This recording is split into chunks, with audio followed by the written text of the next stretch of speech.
What if farmers could fund their own disaster relief? We're talking about frame accounts on this edition of Tune In. Hi, folks. Thanks for tuning in. Here's your host, Representative Rick Crawford. And we are back for another edition of Tune In. I am your host and your representative, Rick Crawford. Glad you could be with us. And we are talking about what I call a frame account. That is a farm risk abatement and mitigation election. You know, I love acronyms. And so we made this up so we could just refer to these disaster relief accounts as what we call frame accounts. And this is important for us in the 1st District of Arkansas. We've had a lot of natural disasters in the last few years, but even this year, an uncharacteristic harvest time flood up in the Black River area. And something like this would be a pretty valuable tool. We're going to talk about how that works, but to help me talk about it, we just, as luck would have it, the Arkansas Bankers Association is in Washington this week. And so we have the chairman of the Arkansas Bankers Association, Sean Williams, is with us. Good to have you. Great to be here, Congressman. You and I have talked about this kind of at length over the last couple of days about how an account like this, which is essentially like an HSA for farmers, how this could be beneficial to a farmer, certainly. But the banker's perspective, talk about how this you feel this is possibly beneficial for a lender who's carrying a portfolio of ag, and how that could benefit you as a lender and as the farmer. Well, from a banker's perspective, no question this could be beneficial. We see it as a safety net, certainly a form of mitigating risk for the farmers. And as you know, agriculture, a lot of ups and downs in agriculture, and a lot of variables and a lot of things that are outside the control of our producers. And they do an excellent job managing the risks that we have. But between weather and commodity prices, sometimes input cost, there are a lot of things that are outside of our control. And so the thing that the account would do was enable them to take some of those monies in good and profitable times and put it back, and then bring that liquidity back into the operation when times are more difficult. Let's talk about that, because the nuts and bolts of how this thing works. It's really simple, and as we've talked about, the simpler the better.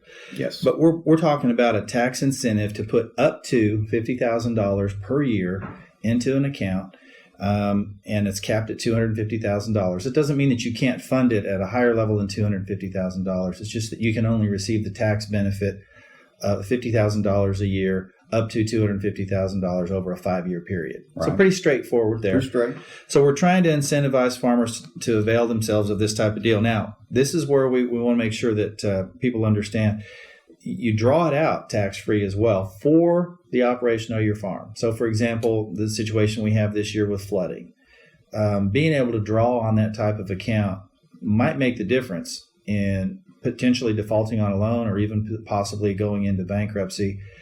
That's got to be important to you as a lender. Well, there's no question. The ability to have those monies put back, that provides a rainy day fund of sorts for farmers. And when times are good, again, I know farmers are the first to want to put those monies back and build that balance sheet and build that liquidity. And so when times are difficult, like they are now, the ability to reach back and pull that liquidity back out and put it into the operation, either to do that or in some circumstances they may even want to borrow money against those monies that have been put back. That's an important point. I'm glad you brought that up, because for a producer that is funding that account, then it can serve as security for that operating loan. No question. And we've seen even historically in times where farmers in good years would maybe put some monies back without the tax incentive, and instead of pulling that money out and using it and injecting it directly, they'd rather borrow it and keep that money there. And Sure. I think a tax incentive to do the same would really be good for us. Well, we talked about this in what we call it the FRAME Act, Farm Risk Abatement and Mitigation Election. It's an opt-in. Nobody's forcing you to do it. But it's kind of like an IRA or a health savings account, and we see those used quite a bit. You mentioned that when we were talking offline, that you actually have a lot of IRA accounts. So I could envision this being a pretty important part of what you guys offer. Absolutely. I think it would fit in with exactly what we do right now. I think it's something that could be put in place pretty easily, and I think certainly the community banking industry could make it readily available. Well, and so people understand too that how this works. You draw this on this account in the event of an emergency. Now, that emergency is essentially designated by the producer. And that is to say, you don't have to have a federal disaster declaration to be able to draw on those funds, but it does have to be used for the operation of your farm. And I guess the simplest example I could give is if, for example, you had a neighbor that might be spraying a chemical off-label that damaged your crop, you're not going to get a disaster declaration. Right. But as a producer, that's a disaster to you. Absolutely. And so maybe there's going to be an insurance claim in there. I don't know. But in the interim, because those things happen slowly, you need the cash to be able to replant if that window is open for a replant. You could do that. This could provide that level of safety and risk mitigation as the name implies. So we're looking at it like that, just strictly from a farm operation standpoint.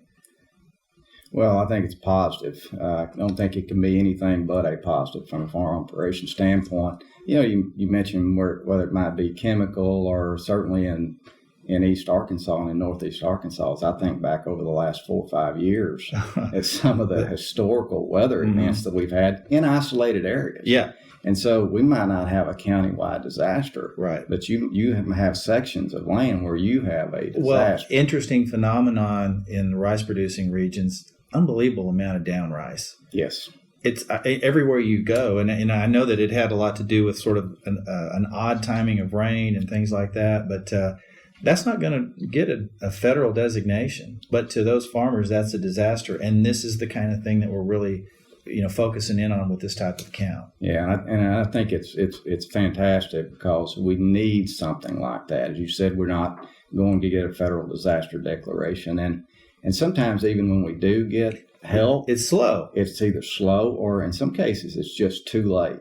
So a farmer may be out of business before a payment comes around. Right. So again, the ability to put some money back and to have a tax incentive to do so when operations are profitable is just very important. There's so many things that unfortunately can go wrong. And you mentioned the down rice, and we're seeing it certainly in East Arkansas.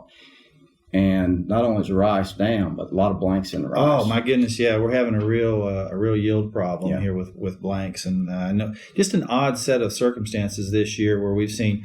Obviously, it's not unusual to see spring flooding, but it's odd to see the kind of rain that we got, the real excessive heat in July that caused the blanking, and then of course now at harvest where we see excessive rains in certain areas.